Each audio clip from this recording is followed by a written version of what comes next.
नमस्कार सांगमाने मु लिपि आपण मानक स्वागत करुच्ची आज गोटे नुआ वीडियो को सांगमाने आज तो प्रथमाष्टमी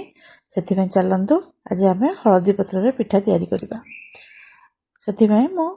गत काल ठारू गोटे किलो बिरी रे 2 किलो अरुआ चाउल बस्तुरी रखी भलसे बाटिकी रखी आउ मुझे 3टी नड़िया कोरेकी रखीदी आउ अध किलो गुड़ व्यवहार करुच्ची गोटे कड़ाई रे अल्प टिके पानी देदेली गुड़ को पकईकि मेल्ट करनेली से गुड़ रे यही नड़िया को जो कोरिकी रखी से नड़िया को पकईकि भल भाव में आपड़ मिसई ने आपड़ चाहिए कंचा गुड़ रे नड़िया मिसई पारे कि एमती करने द्वारा पिठाटी बेसी भल लगी था पुरटी तापर ए मुझे काजू आउ पानमहुरी पकईची तापर एटा हे आसला बेलू पानी सब सुखिला हो गले आपन ए गोलमरीच आउ गुजराती गुंड गोटे चामच आड करनेली आपण मन पाखे यदि आउ किसी ड्राई फ्रूट्स थी ताले आपण माने पकई पारे देखो यही सब को पकईकि भल भाव में आप मिसई ने तापर आपण प्रस्तुत हो गला पूरा देखो सांग मैंने आपण मैंने प्रथमाष्टमी महत्व तो जानी प्रथम बड़ घर बड़ पुओ हो कि झी हो जी मामू घर लोक प्रथमाष्टमी रे नुआ लुगापटा चाउल नुआ बिरी नुआ चाउल सब आनी दे था से आम पूजा कर तापर देखो जो बाटिकी रखी थी बैटर टी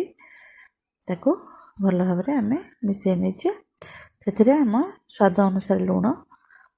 आउ कि मु जुआणी थे पकई दीचे जुआणी आप ऑप्शनल आप भल लगे पकेबे ना ना स्किप करने जुआणी पकड़ा द्वारा एसिडिटी होन थाए अरुआ चाउलटी केते क्या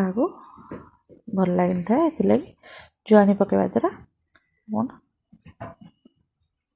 पिठाटी एसिड होन थाए देखो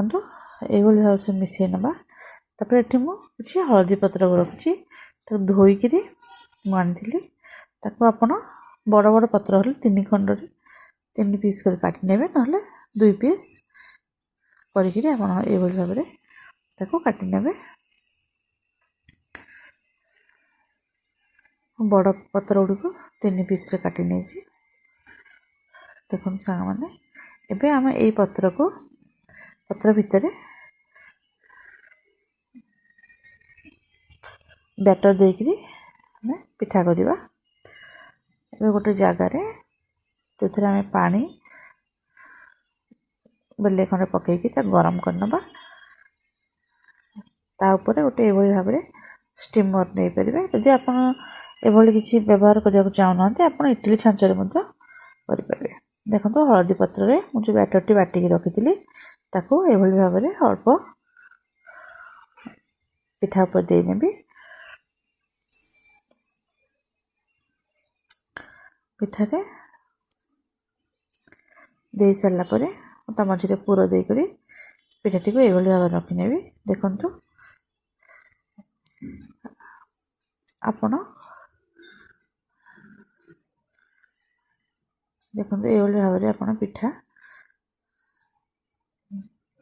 आउ भितर पुर देकर रखी ने सब पिठा गुड़ी रखी सारा पर आप गोटे घोड़णी घोड़े ने 10 मिनट पर आपणकर देखिए पिठाटी प्राय हो सारी काढ़ी आप ठंडा कर खाइबे ये पिठाटी खाइबा द्वारा देहपाई बहुत भल आर फ्लेवरटा बहुत भल लगी था पूरा हलदी बास्ना आसू था पिठा सारा कहते आज दिन में ये पिठा खाइले रोग व्याधि ठार दूरे था किंतु हलदी पत्र जेहेतु हलदी कंचा हलदी जमी बहुत गुण अच्छी उपकारिता औषधीय गुण से हलदी पत्र पिठा खाइबा द्वारा ବା କିଛି କରିକି ଖାଇବା ଦ୍ୱାରା ଆମର ରୋଗ ପ୍ରତିରୋଧ ଶକ୍ତି ବଢ଼ିଥାଏ। ଦେଖନ୍ତୁ ବର୍ତ୍ତମାନ ଆମର ପିଠା ଗୁଡ଼ିକ ହେଇସାରିଲାଣି। ତା ସହିତ ମୁଁ ମଟର ତରକାରୀ କରିଥିଲି, ଆଉ ଅଧା ଇଟିଲି ଛାଞ୍ଚରେ ମଧ୍ୟ ଇଟିଲି କରିଥିଲି। ଦେଖନ୍ତୁ ସାଙ୍ଗମାନେ, ଏଇଭଳି ଭାବରେ ଆପଣ ଶୀତଦିନେ ତ ହଳଦୀ ପତ୍ର ଆଭେଲେବୁଲ୍ ଅଛି, ଆପଣ କରିକି ଅଲଗା ଦିନ ମଧ୍ୟ ଖାଇପାରିବେ। ଭିଡ଼ିଓଟି ଭଲ ଲାଗିଥିଲେ ଲାଇକ୍ ସେୟାର ସବସ୍କ୍ରାଇବ୍ କରିବାକୁ ଭୁଲିବେ ନାହିଁ।